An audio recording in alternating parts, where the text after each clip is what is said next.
नागपुर में कांग्रेस नेता विजय वडेट्टीवार ने सत्ता, संस्कार और सिस्टम तीनों पर तीखा हमला बोला है। चंद्रपुर से लेकर शपथ विधि, अडानी मुलाकात और सत्ताधारियों की नियत तक हर मोर्चे पर सवाल ही सवाल खड़े किए हैं। शुरुआत उन्होंने दिल्ली में हाईकमान की बैठक के बाद फैसला होगा, सब कुछ वही तय करेंगे ऐसे बताते हुए मीडिया को प्रतिक्रिया दी और साथ ही सुनीता पवार के शपथ विधि पर भी तीखा हमला बोला। वडेट्टीवार बोले, यह न हमारी संस्कृति है न परंपरा। उप मुख्यमंत्री पद कोई संवैधानिक पद नहीं, 13वीं के बाद भी शपथ हो सकती थी। गौर से सुने क्या कहना है वडेट्टीवार का।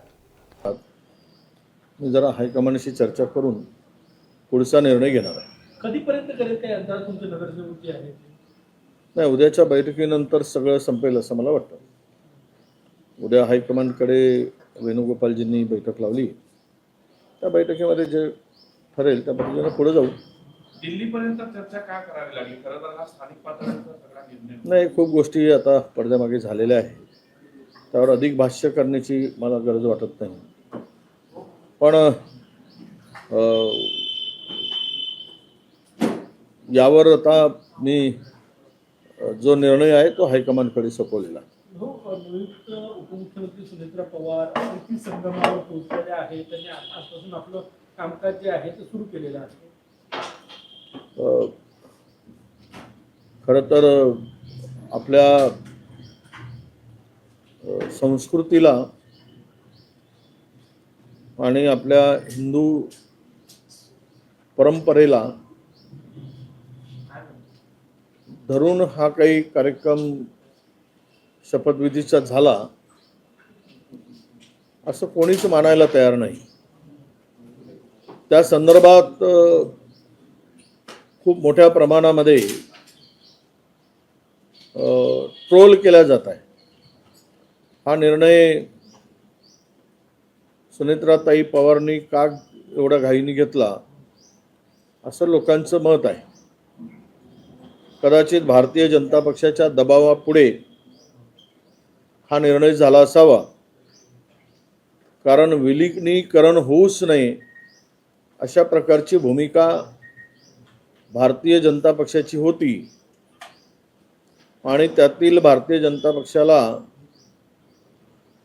नेहमी दादांच्या बरोबर राहून भाजपच्या बरोबर वाटाघाटी करणारे जे काही नेते आहेत त्या नेत्यांची इच्छा सुद्धा ती नव्हती। आज आता आपल्या संस्कृतीमध्ये दशक्रिया झाल्यानंतर कुठलंही असं काम किंवा नवीन पदभार नवीन काम हाती घेऊ शकत नाही। पण आता काल मला त्या नवनाथ बन नावाच्या भारतीय जनता पक्षाच्या प्रवक्त्यांनी सांगितलं, काल टीव्हीवर चॅनलवर, आणि ते म्हणत होते की इंदिराजींचा मृत्यू झाल्यानंतर लगेच पंतप्रधान पदावर राजीव गांधींची नियुक्ती झाली, निवड झाली। पण असे काही लोकांना कळत नाही की ते पद संविधानिक होतं आणि पंतप्रधान पद खाली एकही क्षण ठेवता येत नाही। एवढी साधी जर अक्कल या प्रवक्त्यांना नसेल तर यावरून काय पुढे बोलायचं हा खरा प्रश्न आहे।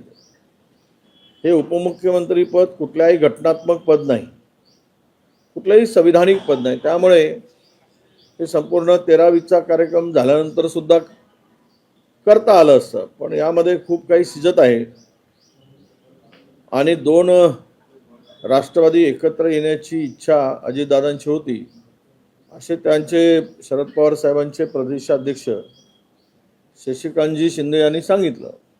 त्यांनी तर शपथ पण घेतली अजितदादांची की अशी चर्चा झाली होती म्हणून। यावरून राजकारण फार आता सडकं झालेलं आहे, घाणेरडं झालेलं आहे आणि हे काही मला वाटतं की भविष्य राष्ट्रवादीचं आता पुढे काय होईल हे आता आपण आपल्यावर चर्चा करण्यापेक्षा विधात्यालाच ठाऊक आपण सोडून द्यावं असं मला वाटतं। काल मुख्यमंत्री देवेंद्र फडणवीस यांनी म्हटलं की जर दोन्ही राष्ट्रवादी एकत्र येण्याची चर्चा सुरू होती गेल्या काही महिन्यांपासून तर दादांनी आम्हाला सांगितलं असतं, कल्पना दिली असती। आता दादांनी का कल्पना दिली नाही किंवा सांगणं आवश्यक आहे का, तो त्या पक्षाचा निर्णय आहे. भारतीय जनता पक्षाचा निर्णय भारतीय जनता पक्ष त्यांचे नेते घेतात आणि राष्ट्रवादी काँग्रेसच्या 2 गटांचा एकत्रीकरणाचा निर्णय अजितदादा शरद पवार साहेब घेतील. आता भारतीय जनता पक्षाला का सांगितलं नाही, मग त्यांना सांगितल्याशिवाय काही पुढचा कार्यक्रमच ठरत नाही का? मग हा पक्ष भारतीय जनता पक्ष म्हणेल त्याच पद्धतीने चालतो का? आता हे अनेक प्रश्न त्या ठिकाणी उपस्थित होतात. पण एक खरं आहे की या चर्चा पुढे गेलेल्या होत्या.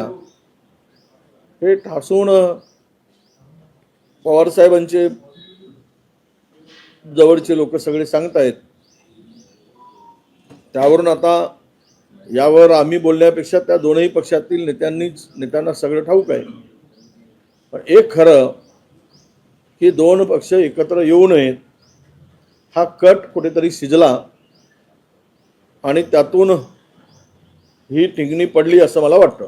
अमोल मिटकरी यांनी व रुपाली ठोंबरे पाटील जे राष्ट्रवादी